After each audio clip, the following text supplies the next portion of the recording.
नमो सिद्धाणं नमो आयरीयाणं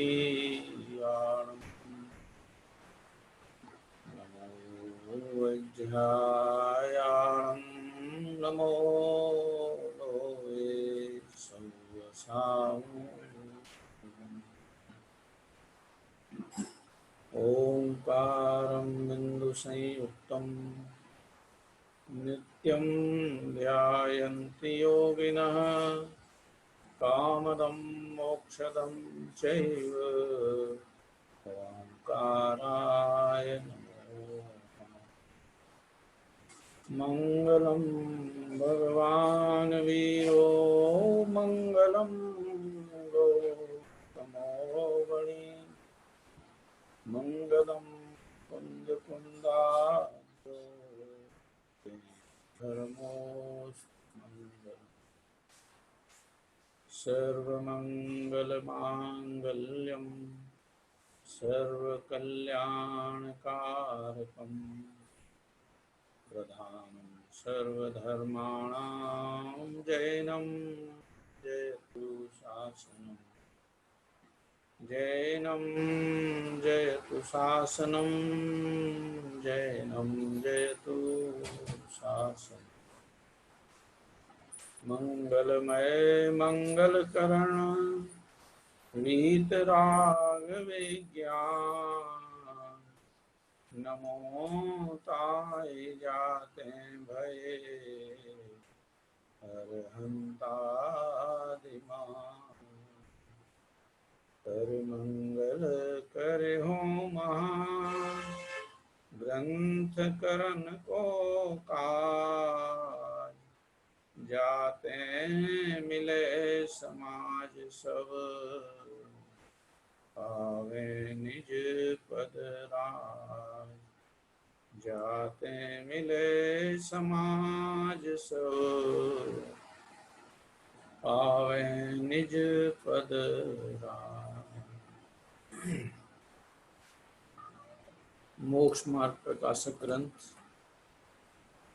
page number 18 श्रोता का स्वरूप अपन ने कल सुखाम को देखा था। श्रोता के सामान्य लक्षणों में प्राथमिक लक्षणों में था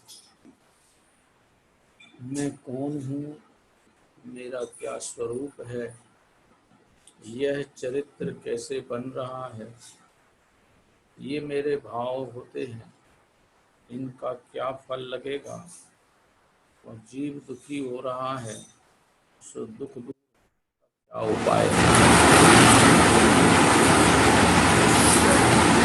ये 5 बातें दिनवाणी के श्रोता बनने के लिए आवश्यक है।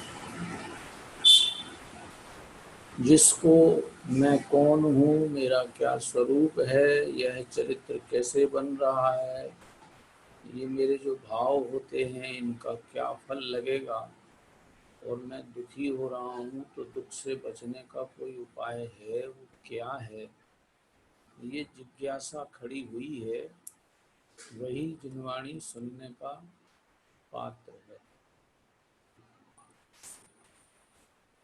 यदि ये जिज्ञासा नहीं हुई है तो हम कहानी तो सुन लेंगे, जीव अजीब की कहानी सुन लेंगे, आश्रवबंद की कहानी सुन लेंगे, दूसरे के झगड़े, दूसरे के निपटारे, दूसरे की शांति, दूसरे की आकुलता, ये सब सीखने के लिए हमारे पास बहुत टाइम अनादिकाल से अब तक का अपन ने लगाया भी है, और अभी भी अपन इसी मामले में अपना टाइम लगाए जाते हैं। उनकी आकुलता कैसे दूर हो, वे कैसे परेशान हो, बहुत दिमाग खपता है। जिनवाणी का श्रोता वो है, मैं दुखी हो रहा हूं तो मेरे दुख से बचने का उपाय मेरे पास होना चाहिए, ये जिज्ञासा चाहिए। वे दुखी हैं, उनके दुख का क्या होगा, वे बेचारे कैसे बचेंगे, तुम अपनी तो निपटा लो पहले। सारा जगत दूसरे की समस्याओं को निपटाने में लगा रहता है, खुद समस्याओं में है, खुद पीड़ित है, खुद परेशान है, खुद बेइज्जत अनुभव करता है, कभी सम्मानित अनुभव करता है, ये हमें देखने का विकल्प नहीं आता। वे क्यों पीड़ित हैं, वे क्यों बेइज्जत हो रहे हैं, उनकी इज्जत कैसे हो जाए, उनकी बेइज्जती कैसे हो जाए, ये विषय जानने के लिए हमारा उपयोग लगता है। हम जिनवाणी सुनने के पात्र नहीं है। जिनवाणी सुनने का पात्र वो है जिसको सारी की सारी जिज्ञासा खुद से संबंधित होती है। मैं जीव हूँ, मुझ में ज्ञान है, तो ज्ञान से मैं जानने का ही काम करता हूँ। ये इष्ट अनिष्ट की कल्पना करने में मैं कहाँ से घुस गया। देखो ट्रैक कहाँ से बिगड़ता है। मैं जीव हूँ, ये अनादि अनंत सत्य है। मेरा ज्ञान दर्शन लक्षण स्वरूप है, ये मेरा अनादि अनंत सत्य है। अब इस अनादि अनंत सत्य में तो कहीं गड़बड़ी हुई नहीं है। गड़बड़ी कहाँ से हो जाती है कि इसके बाद जो अगला सत्य ट्रैक चलता है, ट्रैक, ये अपन रेलवेज में जाते हैं, रेलवे में प्लेटफॉर्म पे गाड़ी खड़ी हुई है, इंजन लगा है, प्रॉपर साइड से चल रहा है। चलने के बाद वहां से आगे गाड़ी सरकती है टाइम से। सरकने के बाद उसको कौन सी लाइन पे जाना है। अब ये दिल्ली से निकलने वाली जो लाइनें हैं, इनका ट्रैक अब दिल्ली से गाजियाबाद जाना है, या दिल्ली से फरीदाबाद जाना है, या दिल्ली से रोहतक जाना है, या दिल्ली से सोनीपत जाना है, या दिल्ली से लोनी साइड जाना है, या दिल्ली से मेरठ साइड जाना है। ये सारे रास्ते अलग अलग के हैं, ट्रैक बने हुए हैं। स्टार्टिंग ट्रैक तो प्रॉपर है, अनादि अनंत मैं जीवराज हूँ। ये स्टार्टिंग ट्रैक प्रॉपर अनादि अनंत है, इसमें तो बदला बदली के चांसेस नहीं। फिर मेरा स्वरूप जो ज्ञान दर्शनमयी है वो भी बिल्कुल प्रॉपर है। अब जो ट्रैक चलेगा आगे, आगे जो लाइन चलना है उसके लिए ट्रैक प्रॉपर चुनना पड़ेगा। अभी तक क्या चल रहा है कि मैं जानने वाला और विश्व मेरे जानने लायक, शरीर मेरे जानने लायक, कर्म मुझे जानने लायक, परिणाम मेरे द्वारा जानने लायक, विश्व के पदार्थ मेरे जानने लायक, उनका परिणमन, उनकी सत्ता, उनका स्वभाव, वे सब जानने लायक हो गए। अब ये ट्रैक बिगड़ गया, रॉन्ग रूट पे गाड़ी चली गई, गलत मार्ग पे गाड़ी चल गई। कहाँ से चल गई कि मैं तो हूँ जानने वाला और जानने लायकों में ये क्षणवर्ती परिणाम, राग द्वेष रूप विकार, कर्म संयोग, देह आदि उन संयोगों से संयुक्त। देह का अपना नजदीकी संबंध मामला नहीं है, अपने साथ तो यदि कोई संबंधित है तो अपने परिणाम ही हैं, और उन परिणामों ने रागादि रूप विकार से जुड़ान किया। यह ट्रैक गलत हो गया। जब रागादि रूप विकारों से जुड़ान हुआ तो कर्मों से एक क्षेत्रावगाय मामला बैठ गया। जब कर्मों से एक क्षेत्रावगाय मामला बैठा तो कर्मों के द्वारा शरीर संयोग मिलाया गया। तो शरीर तो हमारा अब कितनी दूरी का रिश्तेदार है, सोचने लायक है। मैं जीव अपने अनंत गुण साम्राज्य में रहता हुआ अपने क्षणवर्ती परिणामों से निकटता के संबंध रखने लायक हूँ। इतना रिश्ता है मेरा अपने क्षणवर्ती परिणामों से। अब ये क्षणवर्ती परिणाम पर में अपनत्व करने लगे, इष्ट अनिष्ट कल्पना करने लगे, ये रॉन्ग रूट हो गया, गलत रूट हो गया। बस यहाँ से आकुलताएं शुरू हो जाती हैं। फिर क्या होता है कि हैं तो हम अजन्मा, अजर अमर, और हमें जन्म मरण भुगतने पड़ते हैं। चलो भुगत नहीं पड़ जाएं, वो ज्ञानियों के भी हो जाता है, मगर जन्म मरण की परंपरा हमें अच्छी लगती है। मनुष्य गति में, त्रियंच गति में, देव गति में कोई मरना नहीं चाहता है, जबकि वो शायद शाश्वत व्यवस्था है। संयोग मिला है तो छूटना तो है ही है, ये तो नियम है। अब इन तीन गतियों में कोई मरना नहीं चाहता है, और नरक गति वाला जीव यदि नरक गति का संयोग मिल जाए तो उसमें रहना नहीं चाहता है, वो तत्काल मरण चाहता है। ये सब मामला क्यों बिगड़ गया हमारे जीवन में? क्योंकि जिन परिणामों को स्वभाव से जुड़ के रखना रहना चाहिए था, वे परिणाम पर से जुड़ गए, पर से संबंध संपृक्त हो गए, पर से प्रभावित होने लग गए। जब वर्तमान परिणाम पर से प्रभावित होता है तो इष्ट अनिष्ट कल्पना रूप राग द्वेष होता है। राग द्वेष होंगे तो कर्मों का संयोग आएगा, कर्मों का संयोग आएगा तो इन कर्मों के संयोग के कारण निमित्तता में शरीर आदि का संयोग आएगा, शरीर आदि के संयोग के कारण फिर कपड़े और आभूषण और जो जो कुछ भी बाह्य दुनिया भर का, बाल बच्चों का, माता पिता का, परिवार का, पत्नी इत्यादि का ये संयोग आ जाते हैं। संयोग, अब ये संयोग आवे, इनका तो अपना अपना स्वरूप है, वे अपने आधार से नहीं है, अपन उनके आधार से नहीं है, मगर हम एक दूसरे का आधार गिनते हैं। अब ये आदत डाल करके हम अपने आप को, ये जो मैं कौन हूँ, मेरा क्या स्वरूप है, इस ट्रैक से लाइन माने जिस मार्ग पे नहीं जाना चाहिए उस गलत मार्ग पे ले जाता है। ये मेरा चरित्र कैसे बन रहा है? अजर अमर तत्व जन्म मरण लेता रहे, सुख स्वभावी जीव सुख के लिए तरसता फिरता रहे, सुख की उम्मीदें जगाता फिरता रहे, ये तो गलत मार्ग चुन लिया गया ना। यही नक्की कर लेने लायक है, मैं जीव हूं और मुझ में ज्ञान आदि चैतन्य वैभव है, तो मेरा चैतन्य वैभव मेरे लिए है, विश्व भर के लिए नहीं। मेरे घर की संपदा मुझे भोगने के लिए है, डॉक्टरों के मजे उड़ाने के लिए नहीं है, इंश्योरेंस कंपनियों के मजे उड़ाने के लिए नहीं है, पुलिस थानेदारों के मजे, कोर्ट के मजे उड़ने के लिए नहीं है। ये मेरे पास जो मेरा धन वैभव है वो मुझे भोगने के लिए मिला है। ये समझना होगा, क्योंकि मैं कौन हूं और मेरा क्या स्वरूप है ये तो शाश्वत है। मैं जीव हूं, ये तो जरा जरा से बच्चे बोलने लगते हैं। हमारा ये अरहन भी छोटा सा, लगभग 6-7 महीने पहले से, माने 2 साल का हुआ था उसके पहले से ये बोलने लगा था, मैं जीव हूँ, मुझ में ज्ञान है और मैं ज्ञान से जानता हूँ और ये जानता हूँ कि मैं जाननहार हूँ। अब ये भाषा तो 2 साल का बालक बोलने लगा है। हम भी बोलते हैं, हम जीव हैं, हम में ज्ञान है, हम जानते हैं और ये जानने लायक जानते हैं कि मैं ही जानने लायक हूँ। ये भाषाएं तो अपन ने सीख ली, मगर भाषाएं सीखने में जो इतना बढ़िया स्वरूप संरचना का साम्राज्य अपन ने पढ़ा सुना है, बोला है, उस रूप अपने को गिनते मानते हैं कि नहीं मानते?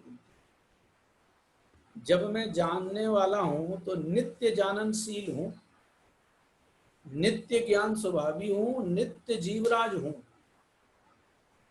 और नित्य ही जानने लायक हूं, तो फिर दूसरा कोई जानने लायकों की लिस्ट में कहां से आ गया?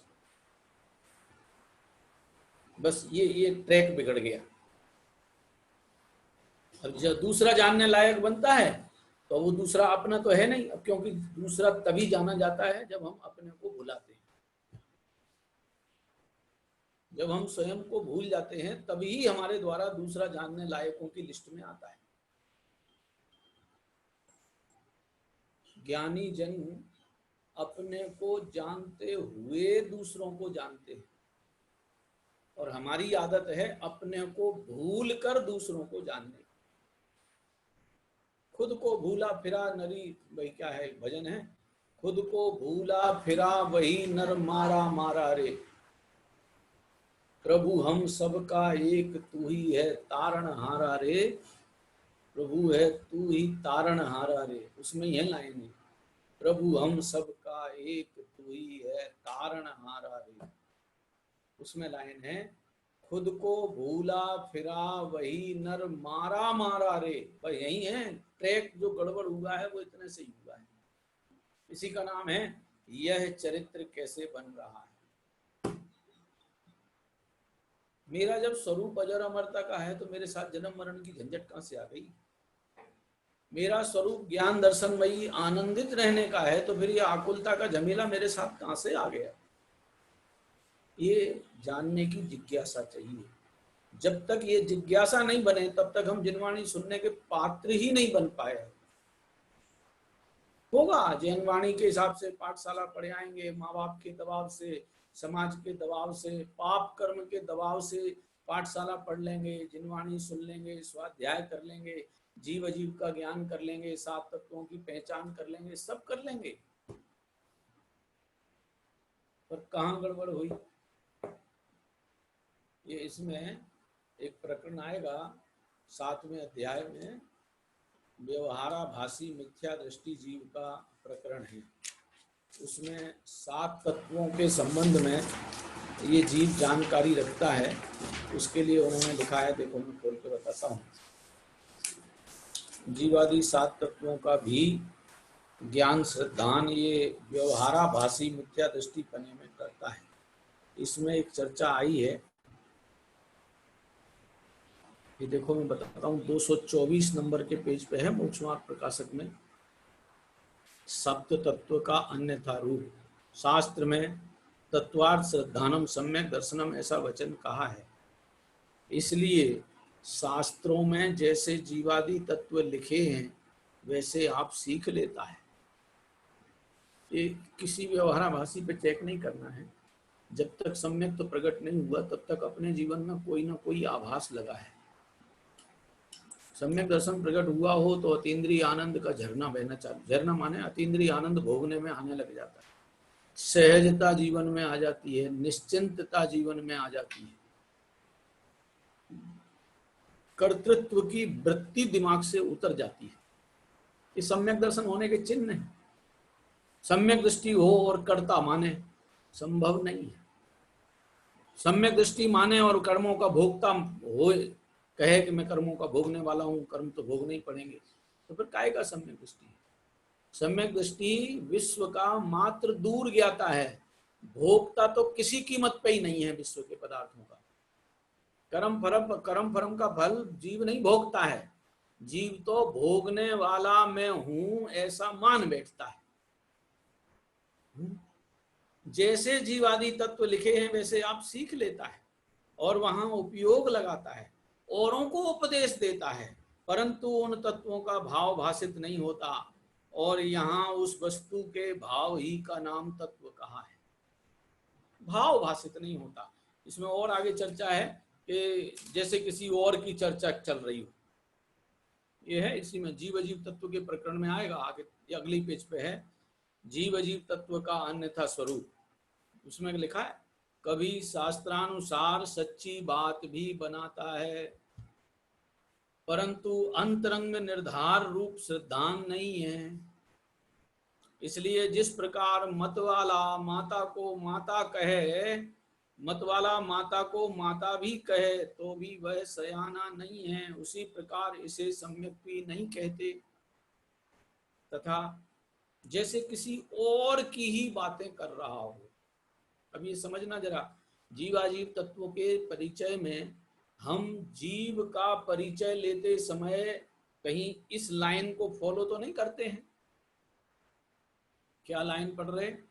जैसे किसी और की ही बातें कर रहा हो उस प्रकार आत्मा का कथन करता है, परंतु यह आत्मा मैं हूं ऐसा भाव भाषित नहीं होता। और जैसे किसी और को और से भिन्न बतलाता हो, उसी प्रकार आत्मा और शरीर की भिन्नता प्ररूपित करता है, परंतु मैं इन शरीरादिक से भिन्न हूं ऐसा भाव भाषित नहीं होता। ये पेज नंबर 225 टोडरमल जी मोक्षमार्ग प्रकाशक 7वें अधिकार में व्यवहाराभासी प्रकरण में 7 तत्व के अन्यथा रूप में जीव अजीव तत्व की जी जब चर्चा की है उसमें दिया है। अब अपन सोच ले, हमने भगवान की वाणी सुनी, कहां भटक गए? यदि अतीन्द्रिय स्वाधीन सहज शांत परिणति का आनंद भोगने को मिल गया तो आप लाइन पार, फिर तो आप मोक्ष मार्ग की लाइन में हैं। और यदि सहज अतीन्द्रिय ज्ञानानंद के भोगी नहीं बन पा रहे, वहां करोड़ों विकल्प खड़े हो रहे, किंतु परंतु लग रहे हैं, तो इसका मतलब है कहीं ना कहीं हमसे रास्ता गलत चुन लिया गया है। वो रास्ता जगत ने गलत भेजा है, जगत ने हमें धकेल दिया है, ऐसा नहीं है। हम खुद उस मार्ग के चुनाव करता है। इस मार्ग पे चुनने का अधिकार केवल मुझे है। विश्व के किसी का कोई दबाव इस श्रद्धा के ऊपर नहीं चलता। जो श्रद्धा किसी दूसरे के दबाव में बनती है, वह श्रद्धा कभी भी सुखदायिनी नहीं हो सकती है। श्रद्धा तो बिल्कुल स्वतंत्रता से होती है, और उस श्रद्धा में मेरा जीवत्व मेरा है, उसमें मैं रहता हूँ। मेरा ज्ञान दर्शन में ही मैं रहता हूँ, मेरे ज्ञान दर्शन में मैं ही रहता हूँ, और मुझ में मेरे ज्ञान दर्शन ही रहते हैं। ये हमारा अनादि अनंत मैं हूँ और मेरा स्वरूप है। फिर चरित्र कहाँ भंग हो गया, कहाँ भ्रष्ट हो गए? ये ज्ञान दर्शनमयी मैं हूँ, जीव नहीं। मोक्ष का मार्ग किसके लिए? बोले जीवों के लिए। क्यों भैया, जीवों के लिए क्यों है? सब जीव ही तो समझेगा ना। अब वो कौन सा जीव है जो समझेगा?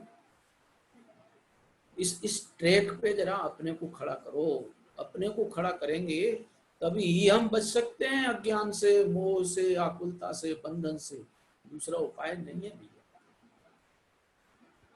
ये बात एकदम पक्के में समझना पड़ेगी। हमारा जो मार्ग गलत चुना गया है, जिसके कारण हमारा अजर अमर तत्व का जन्म मरण का पंगा, आनंद स्वभावी का दुख से भुगतने का, उनसे जूझने का पंगा, ये क्यों चल रहा है? तब निर्णय में आएगा कि जो मेरे भाव हो रहे हैं ना, यही गड़बड़ हुई है। मेरे जो भाव हो रहे हैं यहाँ गड़बड़ हुई है। क्या हुआ मेरे भावों में? क्या चल रहा है कि मेरे भावों में इस समय गर्मी इतनी क्यों है? थोड़ी ठंडक आ जानी चाहिए थी। अब तो बारिश का सीजन आ गया। आप क्या बोलते हैं वो, तो बारिश जब बरसने लगती है तो गर्मियों का सीजन उतरता है और ये बरसात का आने लग जाता है। कल अखबार में आया था, अब गर्मियों के जाने का काल आ गया है। अब हमें लगता है कि गर्मियों के जाने का काल आ गया, तो फिर इतनी गर्मी क्यों चल रही है? अभी हमारे भाव क्या चल रहे हैं कि ये गर्मी क्यों चल रही है? वो जो गर्मी आई है, या जितनी भी जैसी गर्मी चल रही है, वो योग्यता अनुसार चल रही है कि अनहोनी चल रही है? इस समय में यही इसी तरीके का वातावरण होना था, इसलिए हुआ है। इसमें अनहोना तो कुछ हुआ नहीं है। हम उसमें ऐसा क्यों हो गया? ऐसा हो जाता। अब क्या गया, हमारे भावों का हाल क्या है कि जिन भावों को अनादि अनंत ज्ञान दर्शन महता का स्वरूप देखना था, वे भाव इस सर्दी की गर्मी, वातावरण की सर्दी गर्मी देखने में लग गए। जिन भावों को इस अनादि अनंत ज्ञाता दृष्टा से भेंट करनी थी, वे कोरोना के भय से, दहशत से परिचय करने लग गए। शेयर के मार्केट इतने ऊंचे हो गए, लॉकडाउन का क्या हुआ, क्या होगा, कितने जिएंगे, कितने मरेंगे। अब तो 4.5 लाख आदमी हो गए बीमार, अब तो इतने मर गए, ऐसा हो गया। अरे भैया, जिनका आयु कर्म का प्रसंग पूरा हुआ था, उनके ही देह छूटे हैं। ये 10,000 आदमी यदि शरीर से छोड़ के गए हैं यहाँ से, तो उनके आयु कर्म का संयोग पूरा हुआ था, इसलिए वे गए हैं। अनहोने में नहीं गए हैं कोई भी। और अपन अभी यहाँ बैठे हैं तो इसका मतलब हम अनहोने में नहीं बैठे हैं, बिल्कुल होनी के हिसाब से ही रह रहे हैं। कोई घबराने की जरूरत नहीं है। तो उनके संबंध में जो हमारी जानकारी चल रही है, वो भाव हमारे उनके संबंध में जो जानकारी करने वाले भाव हैं, वे वहां इष्ट और अनिष्ट की कल्पना में फंस जाते हैं। ये मेरे भाव क्या होते हैं, इनका क्या फल लगेगा? अब विचार करो। अरे, मैंने अपने ज्ञान को संयोगों को जानने में लगाया, विकारों को जानने में लगाया, धन पैसे को जानने में लगाया, और दुनिया भर के पता नहीं कितने आइटम हैं जिनको जानने में हम अपना उपयोग दिन भर खपाते रहते हैं। ये ऐसा उपयोग ऐसे बर्बाद होता है। अब हम उस बर्बाद होते हुए के संबंध में इतना विचार नहीं कर पा रहे कि मेरे जो भाव हो रहे हैं, इनका फल कौन भोगेगा, क्या फल लगेगा? अरे ये भाव जो मैं बिगाड़ रहा हूं, इनका फल कोई दूसरे को नहीं भुगतना है। दूसरे के संबंध में मेरे भाव बिगड़े, इससे दूसरे का कुछ नहीं बिगड़ना है, न दूसरे का कुछ लाभ होगा, न दूसरे की कोई हानि होगी। तुम करोड़ों विकल्प कर करके अपने आप को आकुलताओं में फंसा लो, एक तुम्हारी दुर्गति तो हो जाएगी, दूसरे में कुछ परिवर्तन तुम्हारे कारण नहीं होगा। दूसरों का चाहे जितना भला सोच लो, चाहे जितना खोटा सोच लो, तुम्हारे सोचे से विश्व के पदार्थों पे कुछ नहीं होने वाला असर। बंद करो ये ट्रैक, अपने बारे में सोचने के लिए दिमाग चलाओ। अपने पास जितना ज्ञान की प्रगटता है, उस सारी की सारी प्रगटता को अपनी सत्ता और अपने स्वरूप, अपना गुण वैभव, बस यहां तक जानने में लगे रहो बस। इससे क्या होगा कि ये दुख पैदा ही नहीं होगा। जब दुख पैदा ही नहीं होगा तो उसके विनाश का उपाय ही नहीं करना पड़ेगा। ये जिज्ञासु जीव नवीन श्रोता कहा है। ये 5 जिज्ञासाएं अपने सामने आई। मैं कौन हूं, मेरा क्या स्वरूप है, यह चरित्र कैसे बन रहा है, मेरे जो भाव होते हैं इनका क्या फल लगेगा, और यह जीव दुखी हो रहा है, सो दुख से बचने का उपाय क्या है। ये तीव्र धगस चाहिए, तीव्र रुचि चाहिए ये समझने के लिए, तो हम जिनवाणी के प्राथमिक श्रोता कहलाते हैं। प्राथमिक श्रोता माने पहली स्टेज के श्रोता, नवीन श्रोता। फिर नवीन श्रोता के बाद फिर दूसरा आया, क्योंकि इस अपने दुख से बचने का उपाय मुझे जिनवाणी से ही मिलता है। जिनवाणी के अलावा और कोई दूसरा मुझे इस दुख से बचने का उपाय बताता ही नहीं। देखो, देव बोले तो जिनवाणी, गुरु यदि आत्मस्वरूप की प्रीति कराने के लिए उपदेश देते हैं तो भी जिनवाणी ही है। जिसको अपन गुरुवाणी कहते हैं वो क्या है? गुरुवाणी क्या है? गुरुवाणी का मतलब क्या हुआ कि वही है गुरुवाणी जो आत्मनिरीक्षण के लिए, आत्म परिचय के लिए, आत्म मग्नता के लिए, आत्म पसंदगी के लिए, आत्म सौंदर्य को जानने के लिए उकसाती है। वो वाणी गुरुवाणी है। और शास्त्र, इसको तो अपन कह ही रहे, पढ़ ही रहे हैं, शास्त्र सुनने से होती है। तो चाहे देव की सुनो, चाहे गुरु की सुनो, चाहे शास्त्र पढ़ करके या सुन करके सुनो, इस श्रोता के लक्षण है ना, तो सुनना बता रहे हैं। इस कार्य की सिद्धि शास्त्र सुनने से होती है, ऐसा जानकर अति प्रीति पूर्वक शास्त्र सुनता है। ये कोई 1 घंटा टाइम पास करने के लिए जिनवाणी नहीं पढ़ रहे, अति प्रीति पूर्वक। मेरी अनंत समस्याओं का इलाज यदि कहीं से मिल सकता है तो वो ये जिनवाणी है। अनंत समस्याएं, और जिनवाणी सुनने में चित्तवृत्ति नहीं लगाई तो अनंत समस्याओं से जूझने के लिए अपने आप को तैयार कर लिया। ये है अनादिकालीन जीवन पद्धति, सोचने लायक। जिनवाणी सुनने में जितना चित्त नहीं लगाया, उतना अनंत समस्याओं से जूझने के लिए अपने को बुक किया, एडवांस बुकिंग। सिद्ध चक्र विधान में तीसरी जयमाला या चौथी जयमाला में लाइन आती है, आपके जाप बिन पाप सब भेंटई, पाप के ताप को पाप कब मेटई, स्वप्न में हूं न निज, स्वप्न में हूं न निज। अभी और 1 मिनट लाइन निकालता हूं। सिद्ध चक्र इंग्लिश में है क्या?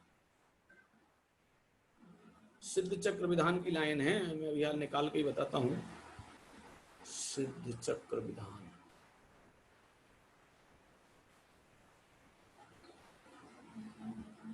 तीसरी या चौथी पूजा है, जयमाला में है लाइन। अभी देखो मैं बताता हूँ। जग आरत पहली पूजा, दूसरी पूजा, तीसरी पूजा,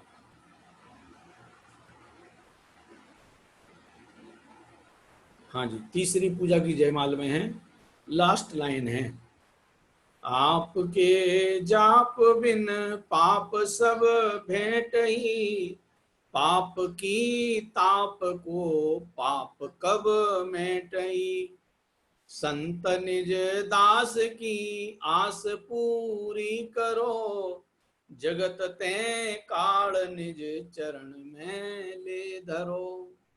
सिद्ध चक्र विधान संत लाल कवि का जो हर सारे विश्व हिंदुस्तान में और विश्व भर में एक ही प्रसिद्ध है। अष्टानिकाओं में इसका महोत्सव में अपन पाठ भी करते हैं। उस पाठ में ये लाइन है, कोटि थिति क्लेश को मेटि शिव कर रहो, उपल की नकल हो अचल एक थल रहो, स्वप्न में हूं न निज अर्थ को पावई, जे महाखल न तुम ध्यान धर ध्यावई। वे महाखल हैं जो आपका ध्यान अपने चित्त में नहीं धरते हैं। क्यों? क्योंकि आपके जाप बिन पाप सब भेंटई। अपने जाप में जो नहीं लगा, आपके माने सिद्ध भगवान के जाप में जो नहीं लगा, पूजा की लाइनों में यह आएगा, सिद्ध भगवंतों के जाप में जो नहीं लगा, उसने निरंतर अपने को पापों से भेंट कराने के लिए रिजर्व करा रखा है। शास्त्र स्वाध्याय सुनने से ही मेरे इस दुख के दूर होने का उपाय मुझे मिलेगा। अब यदि मैं अपना चित्त शास्त्र स्वाध्याय में नहीं लगाता हूं, तो इसका सीधा सा मतलब है मैंने अपने आप को अनंत दुखों में फंसाए रखने के लिए रिजर्व कर रखा है। अति प्रीति पूर्वक शास्त्र सुनता है, ये श्रोता का स्वरूप है। कुछ पूछना हो सो पूछता है, गुरुओं के कहे अर्थ को अपने अंतरंग में बारंबार विचारता है, और उस विचार से सत्य अर्थों का निश्चय करके कर्तव्य हो उसका उद्यमी होता है। ये चर्चा अपन ने श्रोता के रूप में अपने को स्थापित करने के लिए पढ़ी सुनी है। हम जिनवाणी के श्रोता तो बन जाएं। विशेष श्रोता बनने के लिए तो सम्यक दृष्टि जीव हों, निश्चय व्यवहार के विशेष ज्ञानी हों, वो तो बहुत विशेष श्रोता के लक्षण बनेंगे।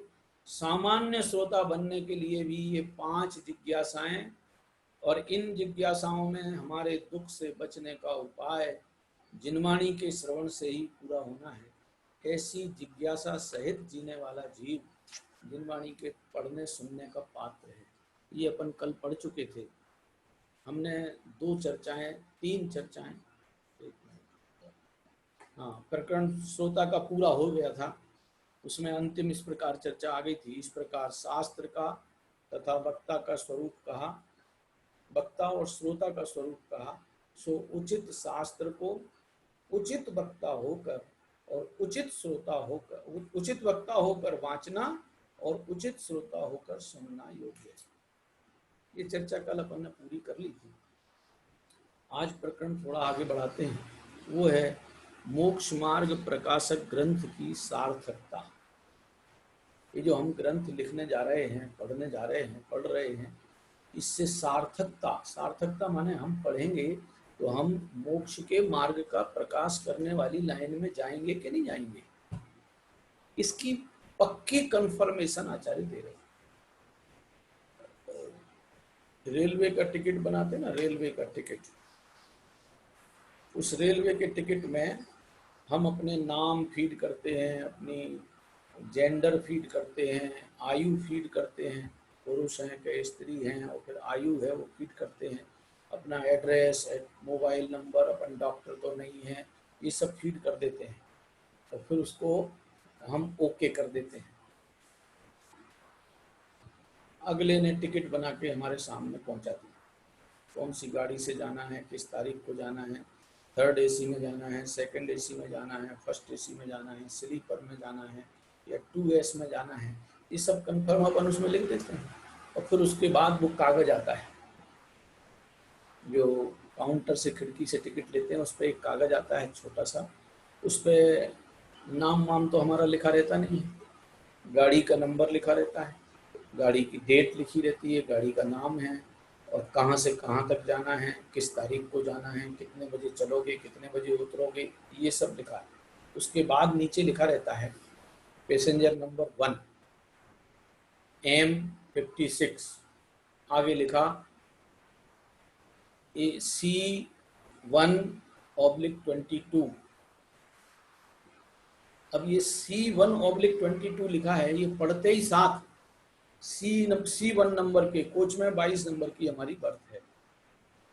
ये उसमें इतना सा अक्षर देखते ही हम कंफर्म हो जाते हैं कि मेरा टिकट बिल्कुल पक्का है, ट्रेन जाएगी तो उसमें ये मेरे लिए जगह रिजर्व है, कंफर्म्ड।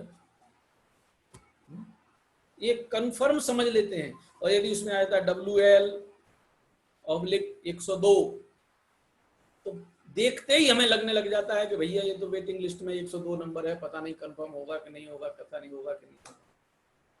ये वेटिंग WL/102 या RL लिखा हो, WL लिखा, GL जो भी लिखा रहता हो, उसके ऊपर अपन देख लेते हैं कि ये टिकट कंफर्म है नहीं, वेट करना पड़ेगा, अब मिलेगी कि नहीं मिलेगी, लोग बाग रिजर्वेशन कैंसिल कराएंगे तो मिलेगा कि नहीं मिलेगा, होगा कि नहीं होगा, हजार डाउट खड़े रहते हैं। और यदि उसमें कोच नंबर और बर्थ नंबर लिखा हुआ है तो हम बिल्कुल स्पष्ट समझ लेते हैं कि हमारा टिकट कंफर्म है। टोडरमल जी कह रहे कि हम ये मोक्ष मार्ग प्रकाशक लिख रहे, पढ़ रहे, सुन रहे, इससे कंफर्म कर लो कि हमारा मोक्ष का मार्ग प्रशस्त होगा। जो इस ग्रंथ को पढ़ेगा, सुनेगा, समझेगा, उसका मोक्ष मार्ग प्रशस्त होना ही होना है, ये गारंटी समझ के चलो। ये कंफर्म रिजर्वेशन है। देखो रेलवे के रिजर्वेशन तो बने बनाए भी इस कोरोना केस में बने बनाए भी कैंसिल हो गए, क्योंकि ट्रेनें ही कैंसिल हो गई। ये मोक्ष मार्ग का रिजर्वेशन जो है ना, ये प्रीति पूर्वक जिन वचन सुनने का जो अभ्यासी है, अपने हित की भावना से जिसने जिनवाणी सुनना पढ़ना सीखना चालू किया है, उसका जो रिजर्वेशन है ये क्या बोलते हैं, नॉन ट्रांसफरेबल, तो उसमें भी रेलवे वाले में भी लिखा रहता है, मगर ये रिजर्वेशन विदाउट कैंसिलेशन का है साहब, इसमें कैंसिलेशन की कोई गुंजाइश नहीं। एक बार यदि अपन ने प्रीति पूर्वक अपने को समझने के लिए तैयार किया, मैं कौन हूँ, मेरा क्या स्वरूप है, ये निर्णय करने में अपनी वृत्ति बुद्धि लगाई, तो ऐसा रिजर्वेशन है कि आप अनंत संसार तक समुद्र में घूम नहीं सकोगे। नियम से मोक्ष में सिद्धालय में सिद्ध भगवान बन के जाओगे जाओगे जाओगे। ये सार्थकता पक्की कर रहा है टोडरमल जी। अब यह मोक्ष मार्ग प्रकाशक नामक शास्त्र रचते हैं, उसकी सार्थकता दिखाते हैं। ग्रंथ आपके सामने लाता हूं।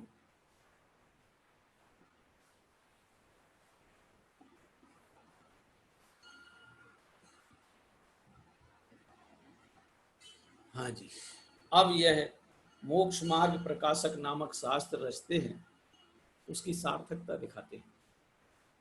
सार्थक ग्रंथ है।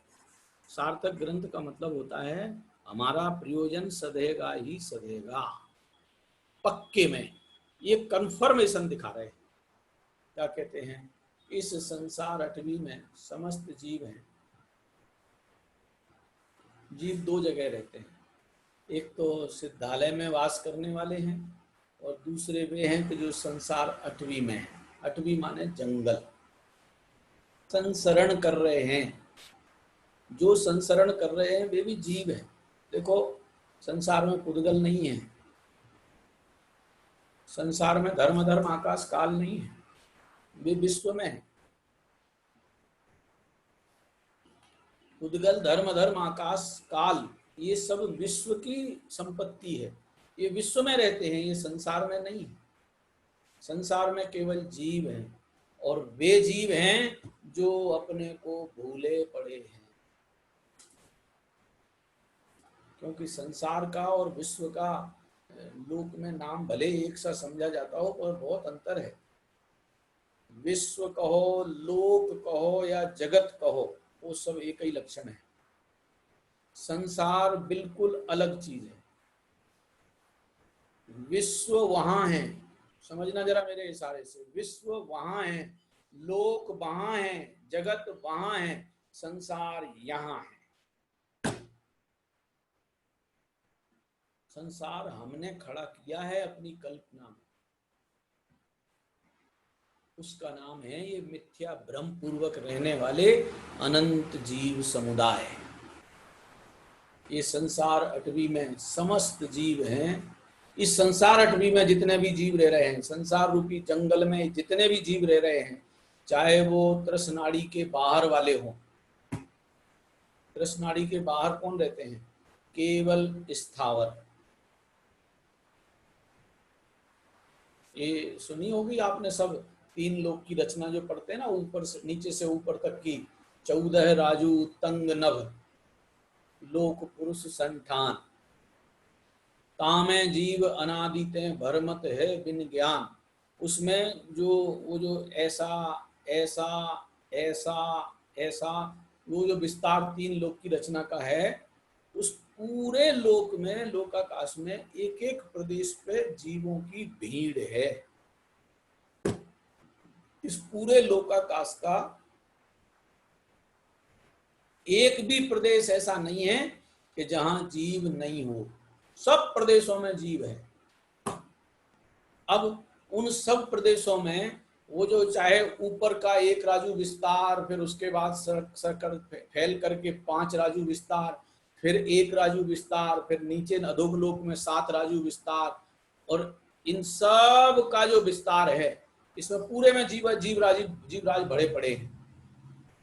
अब इस पूरे लोक में बीचों बीच में एक सीधी पहाड़ी जैसी दीवार जैसी लाइन है।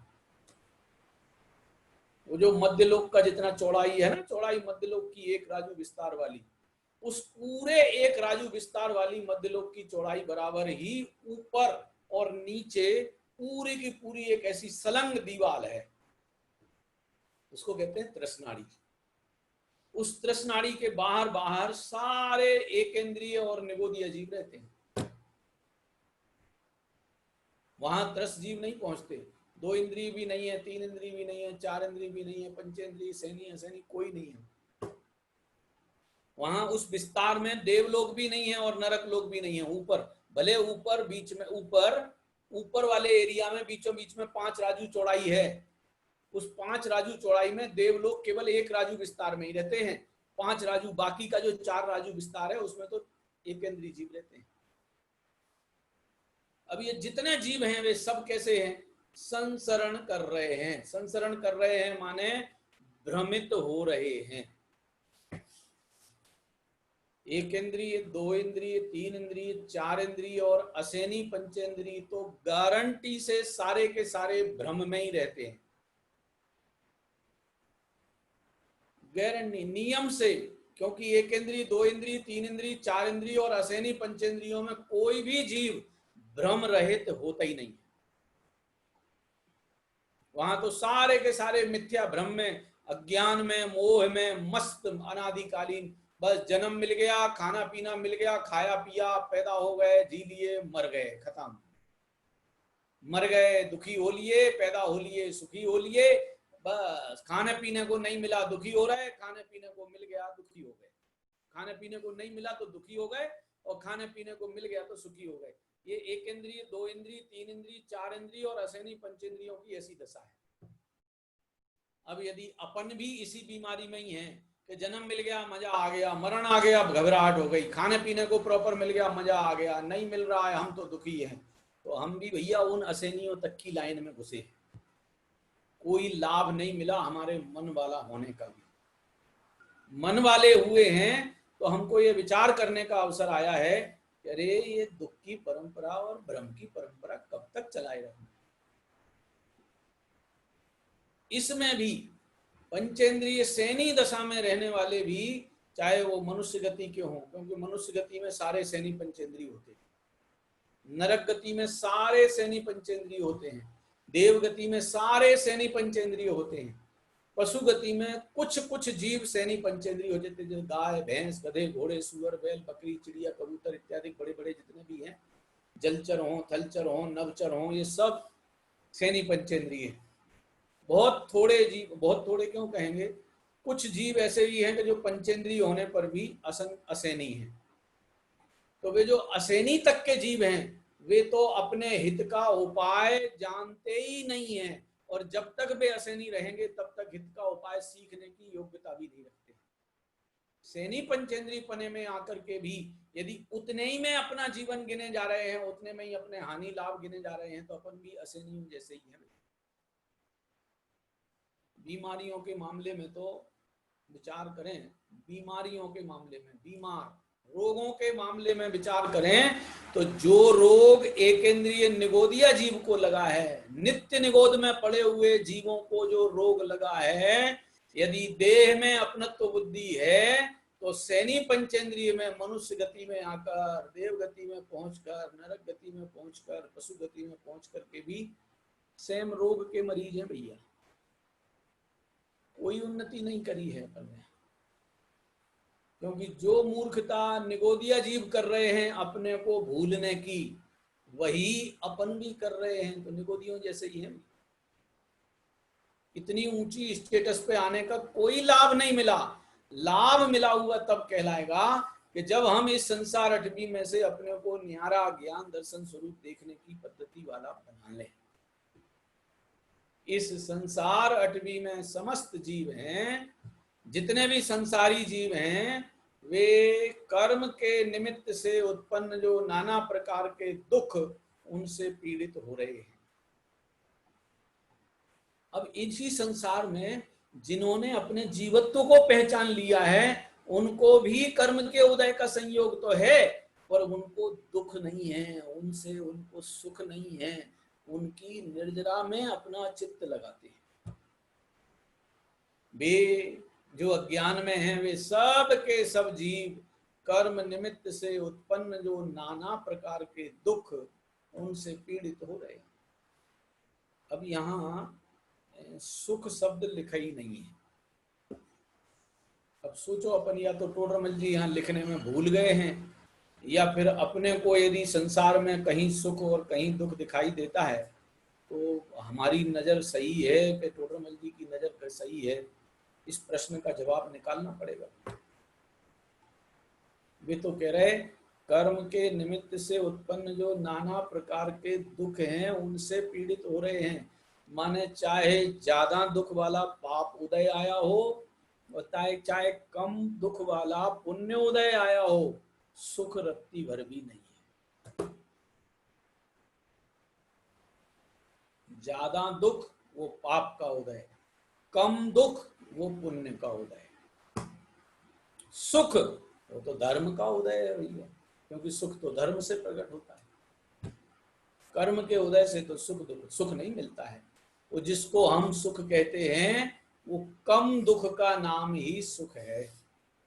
अभी 2-3 दिन पहले मैंने कहा भी था, आपने सब ख्याल रखा हो तो, 104 डिग्री बुखार वाला यदि किसी दवाई के सेवन के बाद और औषधि का उपचार कर लेने के बाद 100 डिग्री टेम्परेचर पे आ गया, तो ऐसा लगने लगता है अरे अब तो मैं स्वस्थ हो गया।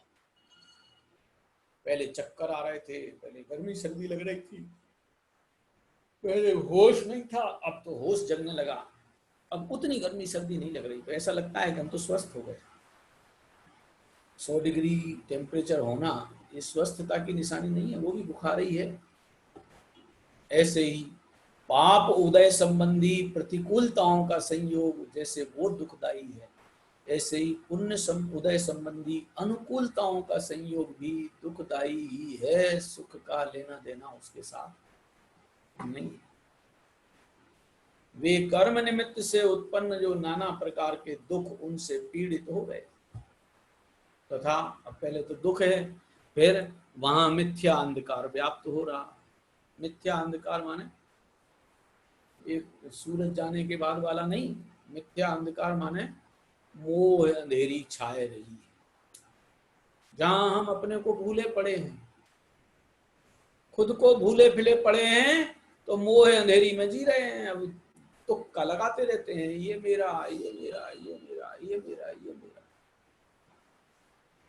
जब देखो जब ये मोह अंधकार में ऐसे व्याप्त हो रहे हैं, उस कारण वहां से मुक्त होने का मार्ग नहीं पाते। ये है संसार दशा का। जन्म ले लिया, खा पी लिए, रुपया पैसा कमा लिए, बाल बच्चे पैदा कर लिए, बना लिया, मकान कोठी बंगला बना लिया, बनाते बनाते दीवार में चले गए,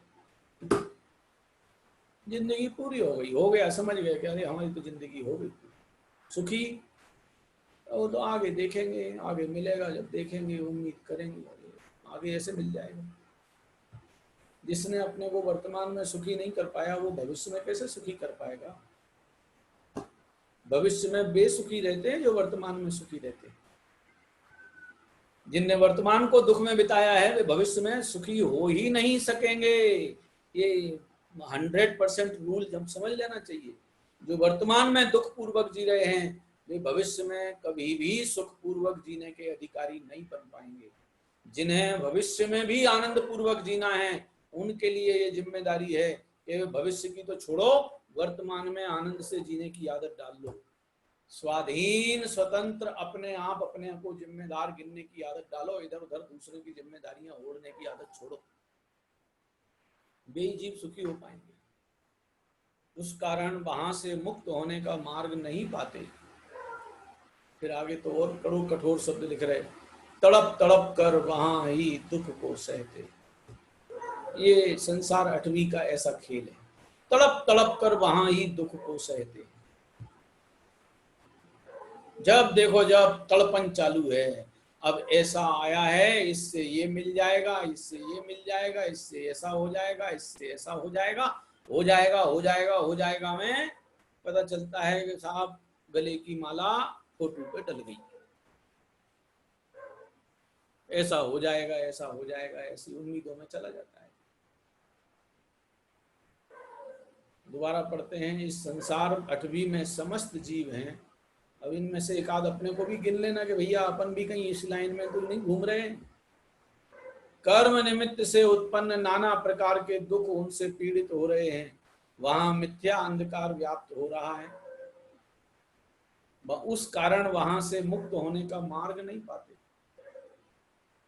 तड़प तड़प कर वहां ही दुख को सहते।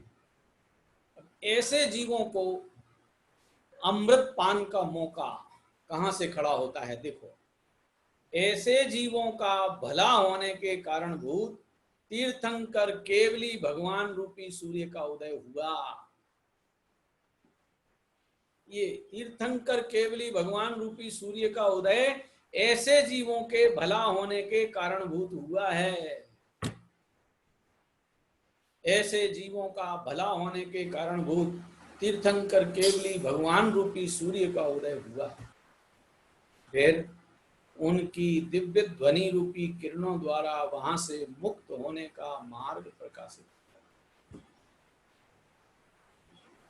भगवान का उदय हुआ, उनकी दिव्य ध्वनि द्वारा जीव मात्र को मुक्त होने का मार्ग सीखने का रास्ता पता चला। उनकी दिव्य ध्वनि रूपी किरणों द्वारा वहां से मुक्त होने का मार्ग प्रकाशित किया। जिस प्रकार सूर्य को ऐसी इच्छा नहीं है कि मैं मार्ग का प्रकाशन करूं। सूर्य ने कोई एक ड्यूटी नहीं ले रखी है कि मैं दुनिया को चमकाता फिरूं।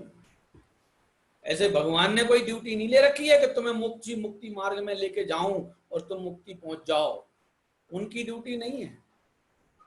जैसे सूर्य को ऐसी इच्छा नहीं है कि मैं मार्ग प्रकाशन करूं, परंतु सहज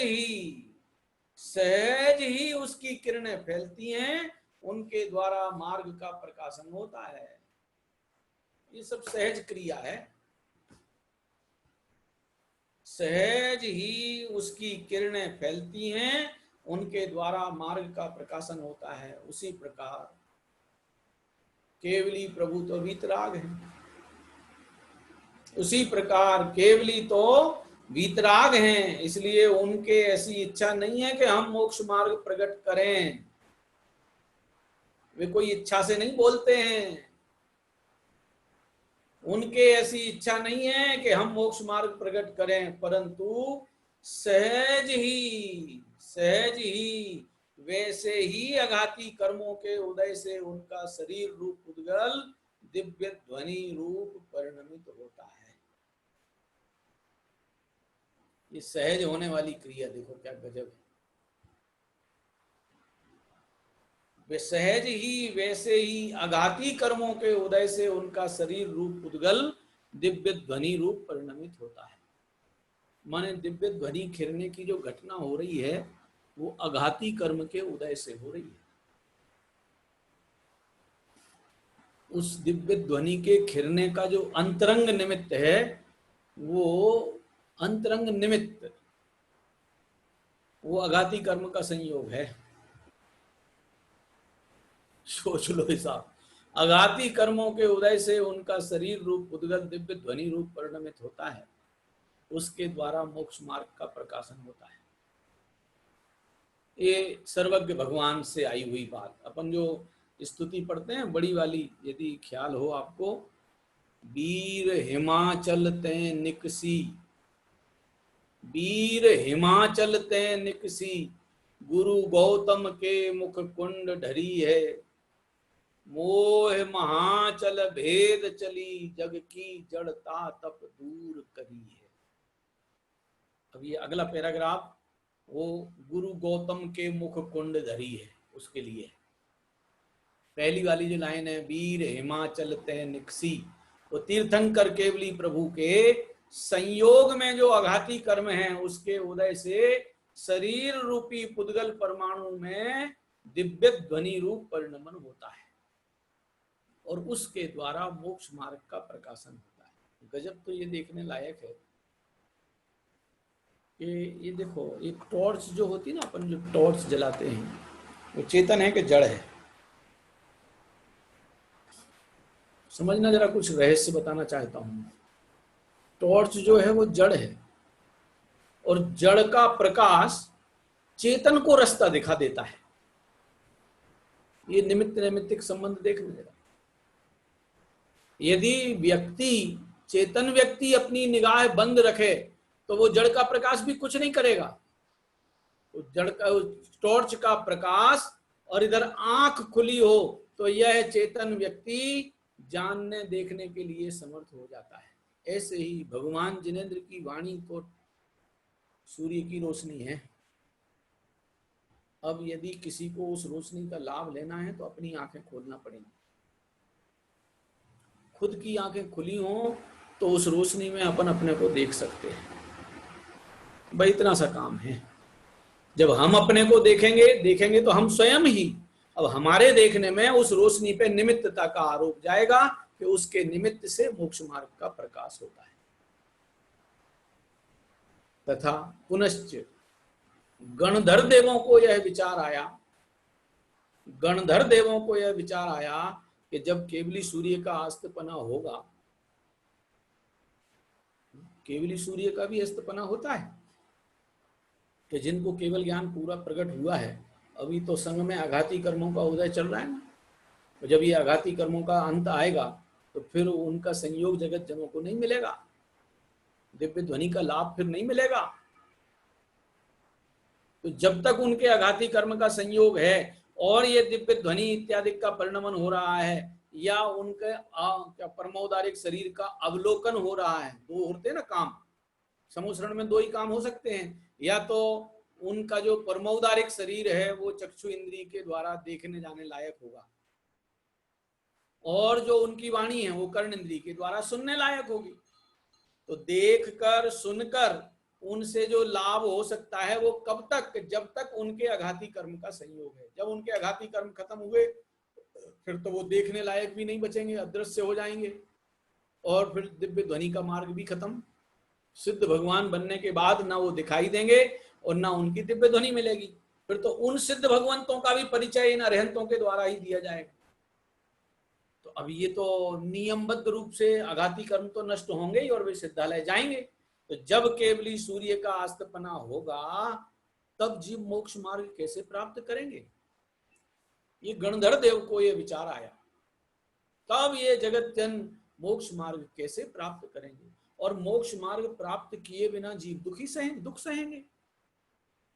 यदि मोक्ष मार्ग नहीं सीखा तो दुखी होना पड़ेगा, दुख हो ही रहे हैं, अनादिकाल से चल ही रहा है। और मोक्ष मार्ग प्राप्त किए बिना जीव दुख सहेंगे। ऐसी करुणा बुद्धि से अंग प्रकीर्णक आदि रूप ग्रंथ बेही हुए महान दीपक उनका उद्योग किया। देखो, सर्वज्ञ भगवान तो हुए सूर्य, उनकी दिव्य ध्वनि, सूर्य की किरणें, और अब ऐसे सूर्य की किरण के बाद गणधर देव ने महान दीपक जलाया। वो कोई सूर्य को दिखाने के लिए नहीं, वो सूर्य जैसे प्रकाश को प्रकाश में जगत जनों को अपने स्वरूप का प्रकाश हो जाए, इसके लिए उनने महान दीपक का उद्योग किया। अब यहां तक का टाइम, अपना समय हो रहा है। गणधर देवों को ऐसा विचार आया कि जब केवली सूर्य का अस्तपना होगा तब जीव मोक्ष मार्ग कैसे प्राप्त करेंगे, और मोक्ष मार्ग प्राप्त किए बिना तो जीव दुख सहेंगे।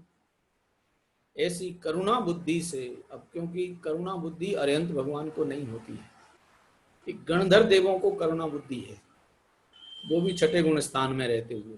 सातवें गुण स्थान के बाद करुणा बुद्धि का भी काम खत्म। जब वो छठे गुण स्थान तक हैं, उस विकल्पात्मक दशा में हैं, गणधर पदवी की जिम्मेदारी वाले हैं, तब तक करुणा बुद्धि से अंग प्रकीर्णक आदि रूप ग्रंथ। अब ये चर्चा अपन कल सरस्वती की पूजन खोल करके ये निकालेंगे कि ये अंग प्रकीर्णक इत्यादि का विस्तार कैसा है, कितना है। तो करोड़ों करोड़ करोड़ों करोड़ श्लोक, 108 करोड़ श्लोक प्रमाण रचना आज गणधर देव अंतर मुहूर्त में कर लेते हैं। उसका नाम है द्वादशांग की रचना। वो अपन चर्चा करेंगे। आज अभी यही समय हो रहा है, कल इसके आगे की, और वो सरस्वती पूजन के द्वारा ये अंग प्रकीर्णक कितना विस्तार है, ये चर्चा अपन कल देखेंगे। आज सहजानंदी शुद्ध स्वरूपी अविनाशी हूँ आत्मस्वरूप, सहजानंदी शुद्ध स्वरूपी